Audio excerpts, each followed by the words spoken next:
And it's time for us to take a look at some of our national and international headlines for this Monday morning. It is June 19th, 2017, and as always, we have more news than we have time for in a short video. In Mali, another tourist resort under attack. At least 2 people dead. Security forces apparently have that situation under control. At least that's what they're saying. Regulations are now making it harder for security experts to use Bitcoin, something which many believe is an attempt to begin to force regular people away from Bitcoin, to make it have this stigma of something the criminals use, and basically to restrict everyday people's access to it. Scientists tracking an earthquake swarm in northern Yellowstone Park note that a volcanic eruption is possible, but they're saying they don't see any volcanic activity at this time. The fact that it has been largely ignored by the mainstream media has some people suggesting that perhaps this is something that we should take a look at. The idea that Yellowstone sits right on top of a massive volcanic region that, if it were to blow, could basically wipe out life in North America as we know it.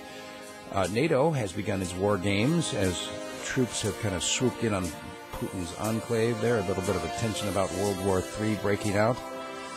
An Afghan killed, 7 U.S. troops wounded in an attack on a base. U.S. military confirming that it happened, apparently some kind of a friendly fire incident. They haven't said at this point whether they believe it is a terror-related incident or whether it is simply a friendly fire. Either way, at least 1 dead.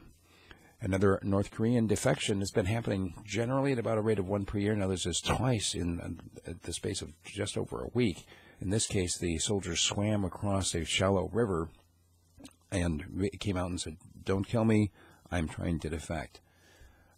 Since technically the North Korea and South Korea are still at war, what ended the conflict was only a truce, not a peace treaty. It's being treated like any other defection during war would be treated. He's being seriously questioned right now. China Eastern Airlines had another turbulence situation. There was one that happened about a month ago or so.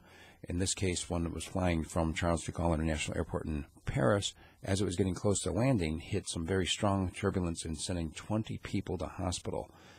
Remember the U.S. destroyer that hit the merchant vessel near Japan?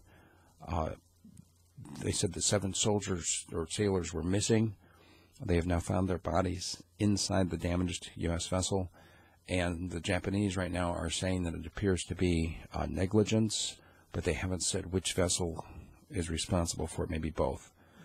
Also, in Libya, we've got over 6,000 books being burned because they are considered to support ISIS. And lastly, the subject of my commentary today, North Korea had a couple of diplomats mugged in the United States. This happened in New York. They were on their way back home, and someone physically took their dossiers away from them. Someone who apparently is related to U.S. security. Obviously, if this were to happen the other way around, people would be calling for war because you just can't go around and take diplomats' dossiers. That'll be my subject of commentary. Check it out and email me, steve@radiofreespeech.com.